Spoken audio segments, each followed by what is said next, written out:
Bonjour Pierre Noisa, Bonjour Benoît. très heureux de t'inviter ici à l'occasion de Surfing Bitcoin, une conférence dédiée à Bitcoin pour le journal du coin. Ma première question est très simple, Pierre. Tu es là depuis des années. Moi, j'ai découvert Bitcoin grâce à toi, figure-toi. C'était une conférence que tu faisais, je pense, à Genève ou en Suisse. Ah oui, Et il y avait très peu de contenu en fait accessible en français. oui, Et sur le logiciel libre. sans doute, ouais. C'était les rencontres mondiales du logiciel libre. Je crois que c'est la première fois que j'ai parlé publiquement de Bitcoin. Ah ben voilà. Et effectivement, donc ça c'était en juillet 2012 de mémoire. Ah voilà, parce que moi j'ai découvert Bitcoin fin 2012. D'accord. Et il y avait extrêmement peu de contenu. Il y avait ton livre aussi, je ne sais pas quand est-ce que tu l'as publié. 2011 effectivement. Voilà. Ouais. Et donc ma première question, c'était depuis quand es-tu dans Bitcoin et les crypto-monnaies et pourquoi?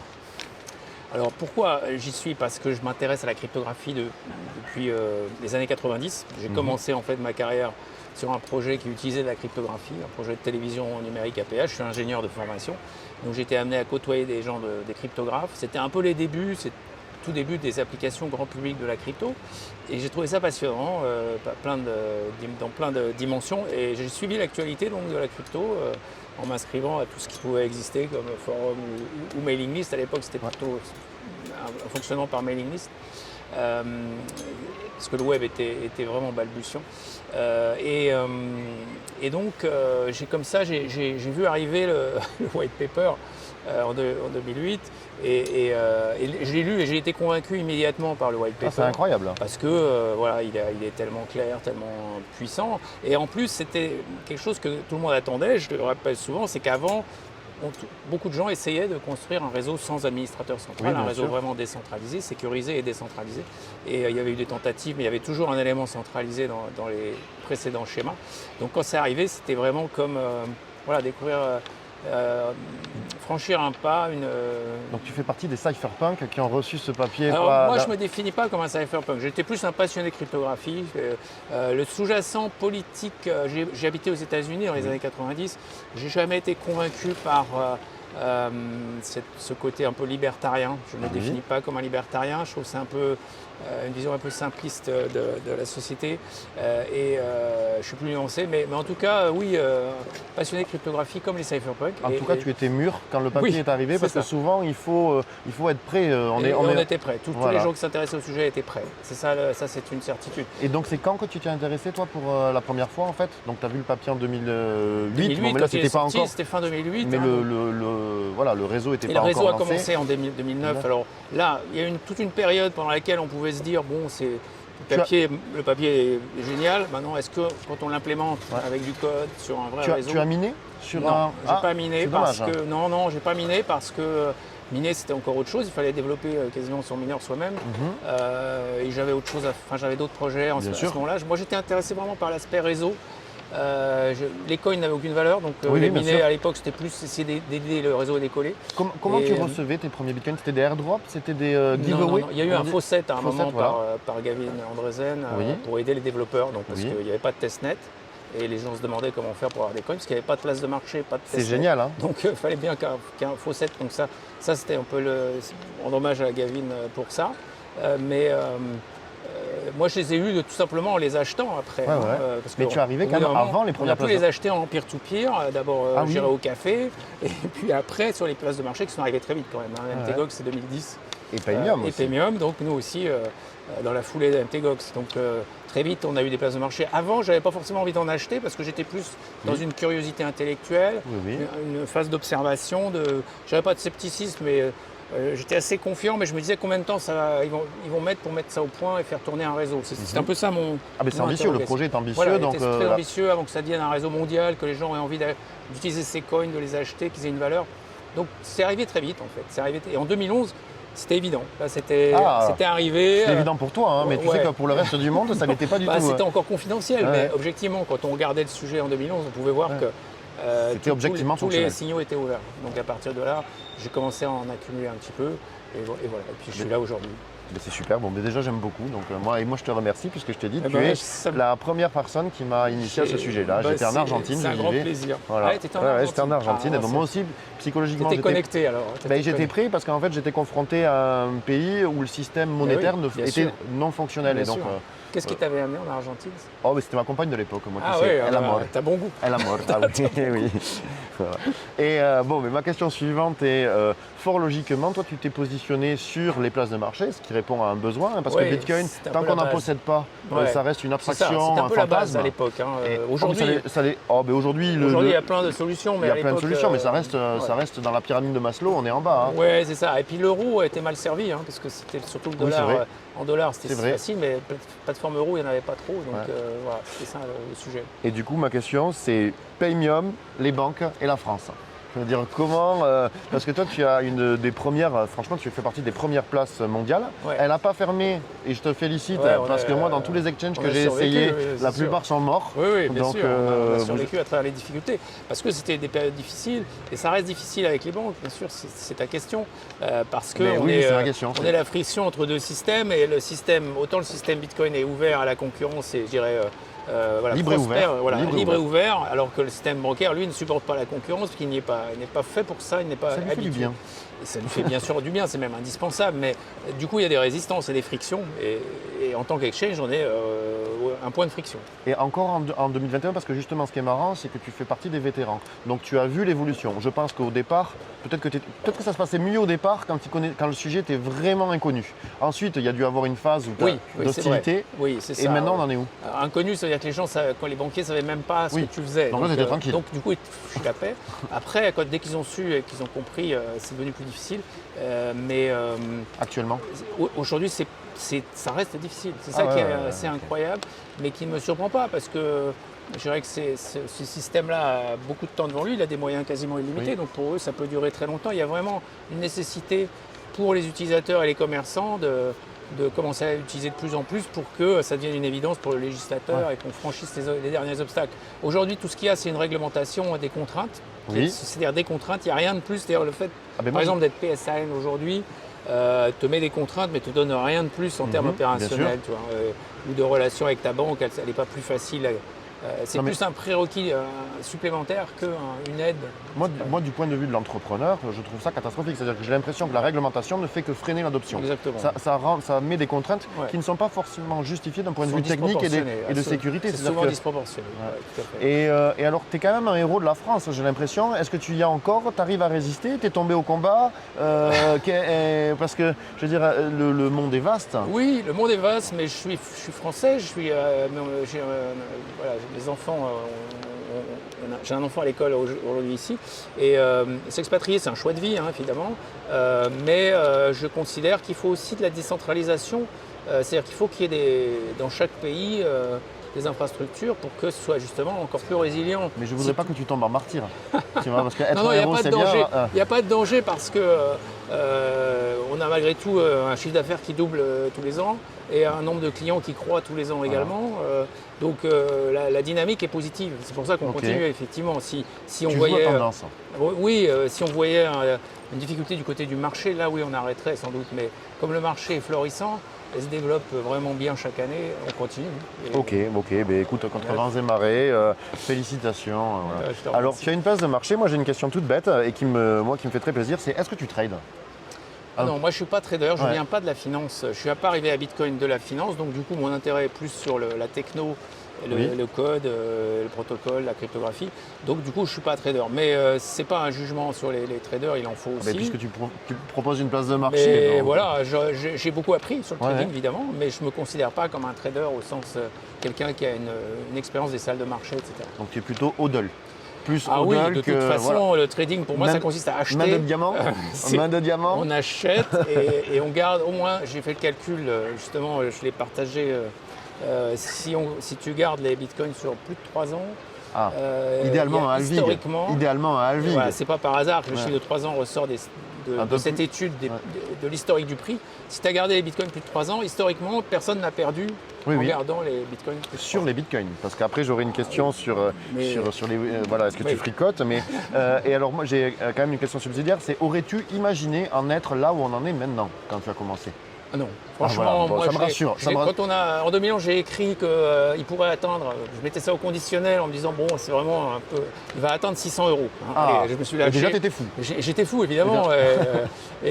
Bon, aujourd'hui, à 40 000 euros, c'est effectivement une belle réussite. Mais ça veut dire que on est sur une adoption mondiale, on est sur une adoption comparable à celle du courrier électronique ou du web. Donc on a gagné la partie. C'est pour ça que je ne suis pas inquiet, même s'il y a des frictions avec le système bancaire. C'est qu'une question de temps. Comme le web s'est imposé aux banques. Je rappelle que les banques ont mis très longtemps à faire de la banque en ligne. Oui, c'est vrai. Il y en a même qui souffrent encore.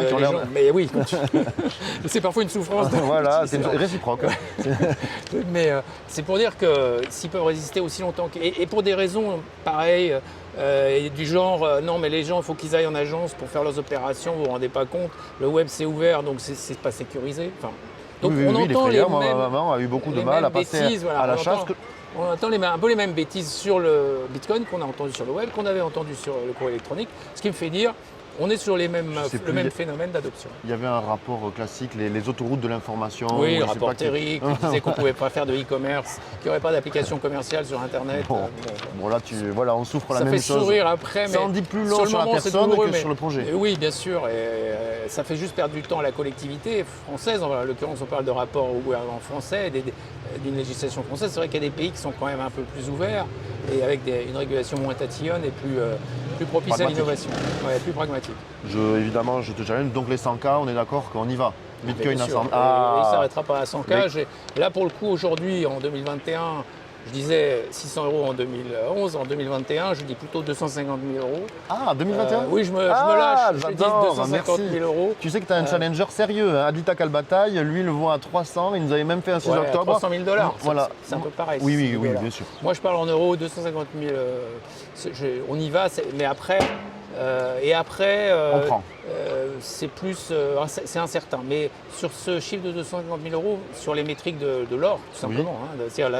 Parce que je rappelle souvent que l'usage réserve de valeur est celui qui détermine le prix. Ce n'est pas l'usage moyen de paiement, parce que dans l'usage moyen de paiement, on a besoin de Bitcoin sur juste le temps d'une transaction. En fait, après, on peut déboucler la transaction dans une autre monnaie et donc remettre sur le marché les Bitcoins. Donc, ils ne sont pas retirés de la circulation par l'usage moyen de paiement. Alors que l'aspect réserve de valeur, ça veut dire qu'on retire des bitcoins de la circulation pendant 3 ans par exemple, et là ça a un vrai effet sur le prix, sur l'offre.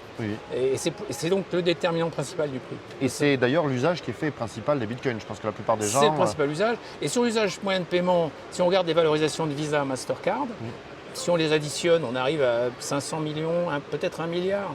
Mais ce n'est pas grand-chose comparé donc à 10 milliards pour la réserve de valeur. Donc on va rejoindre la capitalisation boursière, enfin on va dire de l'or. Exactement. C'est ça la milestone, le prochain objectif, il est là. C'est-à-dire que tout ce qui est investi dans l'or aujourd'hui a vocation à venir sur Bitcoin, parce que du point de vue scientifique, il n'y a pas de différence fondamentale entre une molécule d'or et un assemblage de molécules d'or, donc ça peut être une once d'or ou un lingot, peu importe, et des bitcoins, des fractions de bitcoin. Donc du point de vue scientifique, il n'y a pas de différence fondamentale, ça reste la thermodynamique, c'est de l'énergie, c'est une preuve d'énergie dans les deux cas, donc un stock d'énergie, donc un point de vue thermodynamique. Donc je ne vois pas de raison de rester sur l'or qui est très polluant, très peu pratique. Tu me fais grandement plaisir et je pense que tu feras plaisir à toutes les personnes qui vont écouter ce passage. Ce qui ne veut pas dire qu'il y aura toujours de l'or qui sera tradé, parce qu'il y a des usages notamment industriels de l'or. Du côté physique, esthétique. Il y a la bijouterie, mais il ne faut pas imaginer que c'est ça le déterminant du prix de l'or. C'est pareil que pour Bitcoin, le déterminant du prix de l'or, c'est avant tout l'usage réserve de valeur. Et cet usage-là va être sérieusement chahuté. C'est mal adapté à Internet. Bitcoin est beaucoup plus adapté à Internet que l'or. C'est pour cette raison que ça va se transférer sur Bitcoin. Après, à titre personnel, je trouve que l'or a un avantage, c'est ces 6 millions d'histoires, ces milliers d'années d'histoire, qui ont un côté rassurant et facile à appréhender. Oui, intellectuellement. C'est-à-dire que c'est facile à appréhender, je suis d'accord. C'est-à-dire que c'est plus facile d'observer une pièce d'or et se dire j'ai un stock d'énergie dans la main, une preuve d'énergie. Dans une pièce d'or, c'est tactile presque, c'est visuel. Alors qu'un Bitcoin, c'est numérique, donc c'est plus compliqué, c'est plus abstrait. Mais c'est pourtant la même chose. Bon, voilà, alors là, maintenant, bon, on a beaucoup parlé de Bitcoin, tu es un vétéran de Bitcoin. Est-ce que de temps en temps, tu vas fricoter sur le marché improbable des altcoins ou est-ce que tu ne touches pas à ces monstruosités Dans un cas comme dans l'autre, je t'en voudrais pas. Moi, tu sais, je fais des sorties, mais ça n'engage que moi. Alors, j'ai suivi Ethereum quand c'est sorti. Oui. Le principal problème que j'avais avec Ethereum, c'était le côté centralisé. Le côté, on va faire mieux que Bitcoin. Parce que c'est pas... L'immaculée conception, c'est Bitcoin. Oui, et puis surtout, Bitcoin ne fait pas de promesses, ne dit pas on est meilleur. Jamais Bitcoin n'a dit qu'il était meilleur que telle ou telle chose. Bitcoin existe en tant que tel. Tandis que le problème des altcoins, c'est qu'ils ont besoin d'exister par rapport à Bitcoin. C'est-à-dire qu'ils vont dire qu'on résout tel problème de Bitcoin, que la consommation, l'utilisation de l'énergie dans Bitcoin, par exemple, c'est pas bien, alors que c'est fondamentalement la preuve d'énergie, c'est ce qui fait que Bitcoin est une réserve de valeur. Sans cet aspect énergétique, il n'y a pas de réserve de valeur. Donc, et ça, on le découvrira avec justement ces altcoins qui passent par exemple en proof of stake. Donc, ça ne peut pas tenir dans la durée. Donc, tout ça fait que, effectivement, je reste à l'écart globalement. Tel le sage. Et je dirais, tel un sage. Je dirais surtout à tous les gens qui arrivent dans l'écosystème, n'allez pas sur les altcoins, vous risquez de vous faire rect. Vous risquez de perdre. N'oubliez pas Bitcoin surtout. Et commencez par Bitcoin. Et après, vous verrez, observez les autres et vous verrez que. Comparez ce que vous auriez pu faire avec un altcoin je suis d'accord. et vous dans verrez le temps, que sur 3 ans. Donc. sur 3 ans, avec un horizon, parce que sinon il n'y a pas de comparaison possible en fait. Mais sur 3 ans, je vous garantis que vous serez mieux sur Bitcoin que sur un altcoin.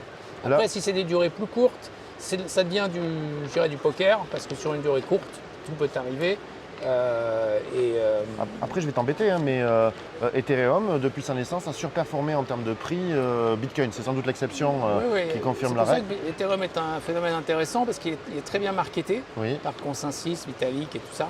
Il y a un écosystème relativement fort, mais il faut se rappeler du rapport de force entre les deux écosystèmes. Ça reste très très favorable à Bitcoin en termes de technologie, de nombre de développeurs, d'utilisateurs, etc., de nombre de nœuds, de points de présence, etc. Toutes les métriques sont largement en faveur de Bitcoin. Donc il ne faut pas l'oublier. La seule chose qui fait qu'Ethereum aujourd'hui est bien valorisé, c'est des usages plutôt innovants, des fonctionnalités, mais il ne faut pas oublier que toutes ces fonctionnalités peuvent être portées sur Bitcoin. Et ça, les gens l'oublient. C'est ta vision. Ouais, ça, c'est ta vision. Les gens l'oublient beaucoup, c'est-à-dire qu'ils s'imaginent que si c'est sur Ethereum, ça ne peut pas être migré sur Bitcoin. Or, la réalité est exactement contraire. Rira bien qui rira le dernier. On peut tout migrer sur Bitcoin et l'usage des technos est en général, à un moment, il y a une phase d'exploration. Je pense qu'on est encore dans cette phase d'exploration. Et à un moment, il y a une phase de simplification, de consolidation. Et ça serait vers Bitcoin. Et ça serait le rapatriement. Et ça sera sur Bitcoin. Okay. Et donc, il faudra encore une dizaine d'années, mais là, pourquoi je me mouille, dans 10 ans, on verra. Je te réinterviewerai dans 10 ans, il n'y a pas de souci. Voilà, j'assume on se donne rendez-vous sur cette évolution. Ouais, mais c'est super. En tout cas, moi, là où je te rejoins, c'est vrai que dans les altcoins, il y a une démarche souvent opportuniste qui peut être insupportable qu'il n'y a pas dans Bitcoin.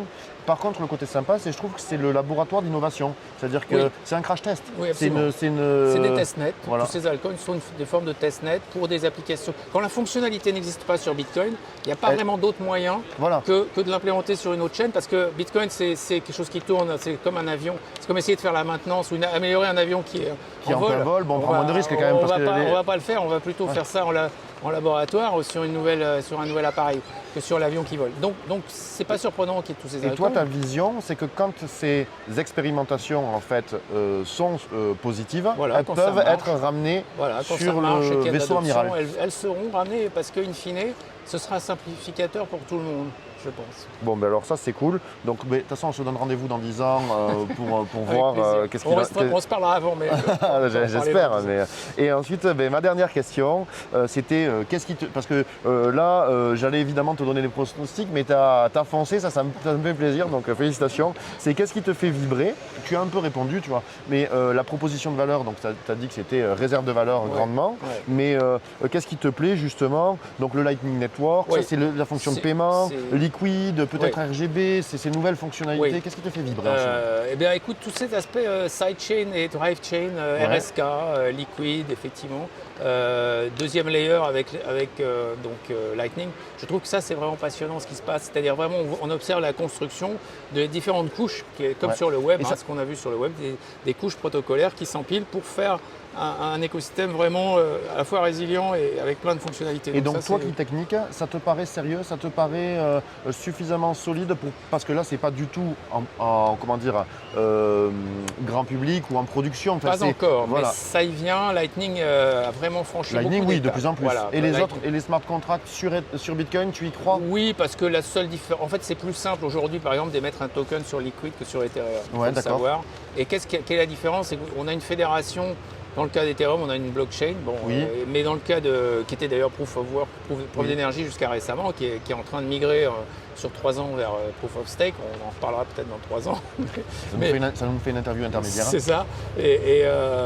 Objectivement, il n'y a pas d'avantage fondamental à déployer le token aujourd'hui, si ce n'est en termes de wallet. C'est-à-dire les wallets qui sont capables de gérer ces tokens. Il y a plus de wallets Ethereum aujourd'hui dans la nature que de wallets Liquid, c'est certain. Mais à part ça, c'est objectivement plus simple aujourd'hui de déployer un token sur Liquid. Et il y a une fédération de 40 sociétés, donc la décentralisation est Ah, raisonnable. voilà, c'était ça, c'est souvent la critique. Hein, Voilà, c'est souvent. c'est centralisé, mais quand même de manière très relative, avec 40 sociétés qui d'ailleurs sont souvent un peu concurrentes les unes avec les autres. Il n'y a pas de risque de collusion. Ah. Donc je pense qu'on est quand même sur un système assez solide. Même si Blockstream est censé avoir un rôle fondateur, ils n'ont pas Bien un sûr. rôle déterminant en tant que signataire dans Liquid. Donc tout ça me fait dire que Votre attention, s'il vous plaît. On a une petite coupure, on est à Biarritz, sur la plage. à côté de la plage. Non, Mais écoute, merci Pierre Noisa pour ces belles perspectives, qu'elles Merci, soient tant Benoît. au niveau du prix que de la technique. Ça nous fait rêver, on s'est donné rendez-vous dans quelques années. Oui. Donc, et merci pour tout ce que tu as fait, ton parcours. Merci Benoît.